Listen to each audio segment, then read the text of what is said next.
On the same subject, Taoiseach, you didn't mention it, but I do want to ask you directly if this issue of Ireland's breach of the Council of Europe's labour rights obligations came up for discussion while you were in Iceland.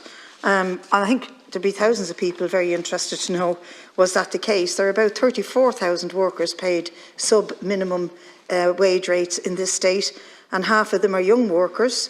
Apprentices make up the other half.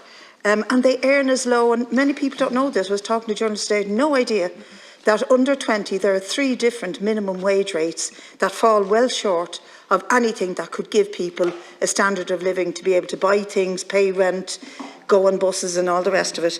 As low as €7.91 an hour, 70% of the minimum wage. So how are we going to address this? Only by changing the law.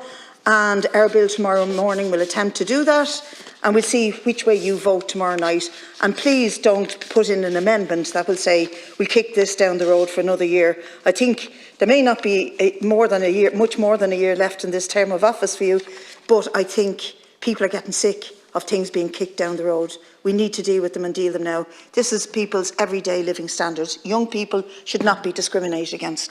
In relation to the issue of the national minimum wage, we do have the 6th highest national minimum wage in Europe. That's when you adjust for the cost of living and purchasing power parity.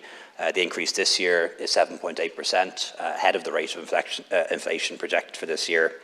When it comes to sub-minimum youth rates, as Minister for Enterprise, Trade and Employment, I wrote to the Low Pay Commission last year asking them to give consideration to this. That would include both research and at the right point they will have to confer a meeting as well on that.